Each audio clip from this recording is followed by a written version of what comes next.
로마서 4장 17절로 22절까지의 말씀입니다. 본문 말씀 다 같이 읽겠습니다. 기록된 바 내가 너를 많은 민족의 조상으로 세웠다 하심과 같으니 그의 믿은 바 하나님은 죽은 자를 살리시며 없는 것을 있는 것 같이 부르시는 이시니라. 아브라함이 바랄 수 없는 중에 바라고 믿었으니 이는 내 후손이 이같으리라 하신 말씀대로 많은 민족의 조상이 되게 하려 하심을 인함이라. 그가 백사나 되어 자기 몸에 죽은 것 같음과 살아의 태에 죽은 것 같음을 알고도 믿음이 약하여지지 아니하고 믿음이 없어 하나님의 약속을 의심치 않고 믿음에 견고해져서 하나님께 영광을 돌리며 약속하신 그것을 또한 능히 이루실 줄을 확신하였으니 그러므로 이것을 저에게 의로 여기셨느니라. 아멘. 기도할 때 이 말씀을 붙들고 기도하면 좋을 것 같아서 선택을 했는데요. 간단하게 이 말씀에 대해 은혜를 나누고 기도를 시작했으면 좋겠습니다. 이 말씀은 여러분도 아마 아실 테지만 성경 암송대회 일부로 포함된 성경 구절이죠. 이 성경 구절은 믿음에 대해서 중점적으로 말하고 있습니다. 제가 이 성경 구절을 선택한 이유도 오늘 우리가 기도할 때에 믿음에 대해서 중점적으로 강조해서 구하길 원하는 마음으로 이 구절을 선택했기 때문에 여러분들이 그걸 감안하시고 말씀을 들어주셨으면 좋겠습니다. 아브라함은 성경에서 흔히 믿음의 조상이라고 불립니다. 믿음의 조상이라고 불리는 이유는 아브라함이 하나님께 선택받은 뒤로 하나님의 약속을 받고 또 그 약속에 대한 뛰어난 믿음을 보여주었기 때문입니다. 하나님께서 아브라함에게 무슨 약속을 주셨죠? 네, 아들을 주리라고, 이삭을 주리라고 말씀하셨었습니다. 그렇지만 하나님께서 아브라함에게 약속을 주실 때 말씀하지 않으신 게 하나가 있었습니다. 그것은 그 약속이 언제 이루어질지 그것에 대한 말씀을 해주지 않으셨습니다. 아브라함이 처음으로 하나님께 부름받은 나이가 혹시 언젠지 아시는 분 계시나요? 75세였습니다. 네, 75세였는데 그때 하나님께서 75세였던 아브라함을 갈대아 우르에서 나오게 하셨고 가나안 땅에 있는 세겜으로 주님께서 인도하셨고 그 땅을 아브라함에게 보여주시면서 너의 씨앗을 이곳에 가득하게 하겠다라고 말씀하셨었습니다. 처음으로 하나님께서 아브라함에게 너의 씨앗에 대해서 언급하셨던 것은 아브라함이 75세 되었던 때 처음으로 언급하셨던 것이고 약속을 성취해 주셨던 건 여러분도 잘 아시다시피 아브라함이 100세 됐었을 때였습니다. 그러니까 계산해 보면 약속이 이루어지기까지 몇 년이 걸렸죠? 25년. 네, 25년이 걸렸습니다. 우리도 하나님의 약속을 받은 교회입니다. 하나님께서 우리에게 앞으로도 계속해서 많은 약속들을 추가로 주시고 또 그 약속들을 성취해 나가실 것이지만 지금 우리가 하나님께 건축에 대한 약속을 받았죠. 그리고 이 교회에서 여러 번 우리가 나눴다시피 목사님께서도 말씀하셨다시피 건축에 대한 부분은 지금껏 이 교회가 세워지고 교회 역사를 통틀어 생각할 때 가장 큰 믿음을 요구하는 시련에 해당하는 사건입니다. 그렇게 여러분이 마음을 더욱더 강하게 먹고 이 시간 속에서 여러분의 믿음의 한계가 드러날 것을 두려워하는 마음으로 하나님께 더 큰 믿음을 요구하는 그런 기도를 주님께 더 적극적으로 드리시면 좋겠습니다. 18절을 보면 아브라함이 바랄 수 없는 중에 바라고 믿었다고 하였습니다. 아브라함이 이삭을 낳은 나이가 100세라고 말씀을 드렸는데 이 세상 그 누구도 아브라함을 제외하고 당시 90세였던 사라를 제외하고 그 나이 때 아이를 베고 출산한 사람은 기어코 아무도 없을 것입니다. 그렇지만 하나님께서 굳이 아브라함이 100세 때 이삭을 출산하게 하셨던 이유는 하나님의 약속의 성취가 사람의 노력과 사람의 어떤 천연적인 어떤 것들로 이루어진 것이 전혀 아니라 온전히 순전히 하나님의 기적적인 역사로만 이루어졌다는 것을 분명하게 보여주고 싶으셨기 때문에 일부러 아브라함이 100세가 될 때까지 기다리셨고 그때가 돼서야 이삭을 주셨던 것입니다. 하나님께서 건축에 대한 약속을 우리에게 분명히 여러 번이나 강조해서 말씀하셨습니다. 분명히 약속은 떨어졌지만 아브라함에게 그렇게 하셨다시피 우리에게도 그 약속이 언제 이루어질 거라고 말씀하시진 않으셨습니다. 우리가 처음 약속을 받을 땐 어느 약속이든지 그렇습니다. 하나님의 약속을 받을 때 이 약속이 금방 이루어질 수 있을 거라고 우리 자신도 모르게 생각하게 되는 경향이 있는 것 같습니다. 그런데 막상 약속의 성취의 기한이 늦어지면 우리 믿음의 한계의 바닥이 드러나게 되는 걸 경험합니다. 사람의 본성, 또 사람의 믿음의 한계가 드러나는 것은 두 가지가 있다고 하였습니다. 사건 그리고 시간인데 지금 우리의 한계까지 잘 긁어내고 있는 것은 시간이라고 생각됩니다.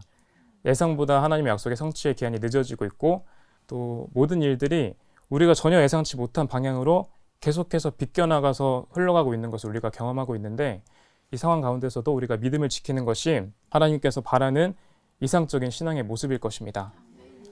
아브라함은 하나님께서 말씀하신 약속을 끝까지 믿었습니다.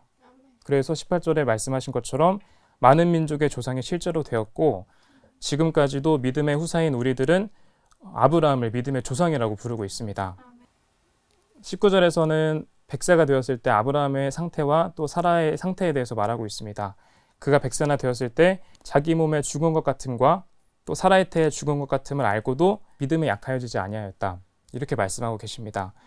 이러한 굳센 아브라함의 믿음의 모습이 오늘날 저에게도 그대로 드러나길 원합니다. 우리에게 주어진 시간, 약속의 기간이 아무리 많이 연장되더라도 우리의 믿음이 그동안에 바닥을 드러내지 않고 실족하지 않고 끝까지 한결같이 유지되길 원합니다. 저희가 약속을 받을 때는 항상 감격함으로 받습니다. 이 약속을 이루어주신 하나님의 능력을 확신하면서 감사하는 마음으로 감격하는 마음으로 그 약속을 받습니다. 그렇지만 대부분 믿음이 약하고 또 그 분량에 미치지 못하는 사람들은 시간 속에서 점점 더 믿음이 약하여지고 하나님을 원망하게 되기 시작합니다. 저도 그것을 경험하고 있고 지금 이 사건들을 통해서 제 믿음의 한계가 어느 정도인지 뚜렷이 알게 되는 듯합니다. 그렇지만 오히려 이것 때문에 감사한 부분도 있습니다. 이 사건이 아니었다면 또 이 약속이 아니었다면 저는 아마 긴 시간이 더 흘러서까지 제 믿음의 한계가 어느 정도인지 파악할 수 있는 기회가 없었을 것입니다. 지금 제 믿음의 한계를 경험하면서 이 믿음의 상태로는 앞으로 하나님께서 주실 더 강력한 시련들 속에서 절대로 버틸 수 없다는 것을 깨닫고 있고 또 그것을 기도로 옮기고 있는 중입니다. 믿음은 신앙의 기초라고 하나님께서 말씀하셨습니다. 지금 우리가 믿음의 기초가 약한 것을 깨닫고 보강하지 않는다면 앞으로 주어질 점점 더 큰 시련 속에서 절대로 믿음의 기초를 끝까지 유지하지 못할 거고 그 위에 지어진 우리의 신앙의 토대는 완전히 무너지고 말 것입니다. 그렇기에 여러분도 이 시간을 통해서 여러분의 믿음의 한계가 어느 정도인지 측정하시고 하나님께 더 큰 믿음을 요구하시는 그런 기회가 되시길 축원합니다. 20절을 보면 아브라함은 오히려 믿음에 견고해져서 하나님께 영광을 돌렸다고 하였습니다. 우리도 하나님께 영광을 돌렸으면 좋겠고 또 21절에 나온 대로 하나님께서 약속하신 그것을 능히 이루실 분이시라는 것을 끝까지 확신하였다고 하였습니다. 확신이라는 것은 그냥 믿었다는 것이 아니라 완벽하게 믿고 그것을 알고 있었다는 것을 의미합니다. 이러한 분명한 확신이 오늘날 저에게도 있기를 원합니다. 22절에서는 아브라함의 모든 믿음의 과정들을 말씀하시고 결론으로 하나님이 이 모든 아브라함의 마음 상태를 판단하시고 그러므로 이것을 저희가 의로 여기셨다고 말씀하셨습니다. 우리도 앞으로 어떤 시련들 또 어떤 긴 시간들 어떤 험난한 사건들이 주어질지 모르겠지만 이 사건들을 아름다운 믿음의 마음의 상태로 잘 간직하고 끝까지 돌파해 나간다면 하나님께서도 그것을 저희에게 의로 여기시고 의인으로서 저희에게 큰 상급을 내려주실 것입니다. 저희는 분명히 아브라함보다 믿음이 강하지 못할 것입니다. 하나님께서 아브라함이 하나님의 약속을 받고 나서 이스마엘을 낳는 실수를 하였음에도 불구하고 그를 변함없이 믿음의 조상이라고 칭하신 이유는 이스마엘의 실수를 감안하더라도 아브라함이 믿음을 지킨 그 기간이 아주 길었고 또 전체적으로 봤을 때 아브라함의 믿음이 아주 확고하기 때문입니다. 우리도 앞으로 나아갈 시간 속에서 우리 믿음의 굴곡이 분명히 있을 것입니다. 하지만 하나님께서 우리의 신앙의 그 기로를 전체적으로 보셨을 때 하나님께서 만족하실 만한 그런 점수를 내는 우리가 되길 원합니다. 하지만 우리가 아브라함보다 유리한 점도 있습니다. 그것은 우리가 혼자나 둘이 아니라 여러 명이 모인 공동체라는 것입니다. 공동체의 특징은 서로가 서로에게 영향을 줄 수가 있습니다. 그것이 부정적인 영향이 될 수도 있고 혹은 긍정적인 영향이 될 수도 있습니다.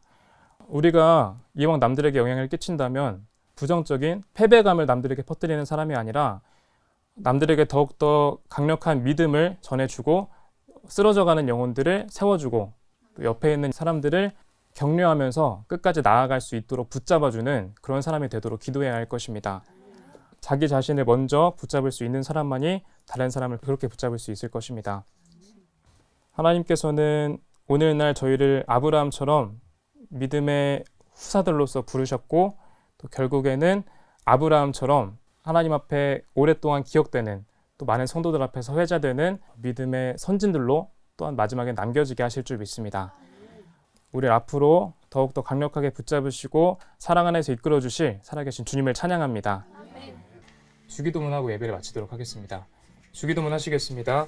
하늘에 계신 우리 아버지여, 이름이 거룩히 여김을 받으시오며 나라에 임하옵시며 뜻이 하늘에서 이룬 것 같이 땅에서도 이루어지이다. 오늘날 우리에게 일용할 양식을 주옵시고 우리가 우리에게 죄 지은 자를 사하여 준 것 같이 우리 죄를 사하여 주옵시고 우리를 시험에 들게 하지 마옵시고 다만 악에서 구하옵소서. 대개 나라와 권세와 영광이 아버지께 영원히 있사옵나이다. 아멘. 이것으로 오늘 예배를 마치도록 하겠습니다. 박수로 주님께 영광 돌립시다.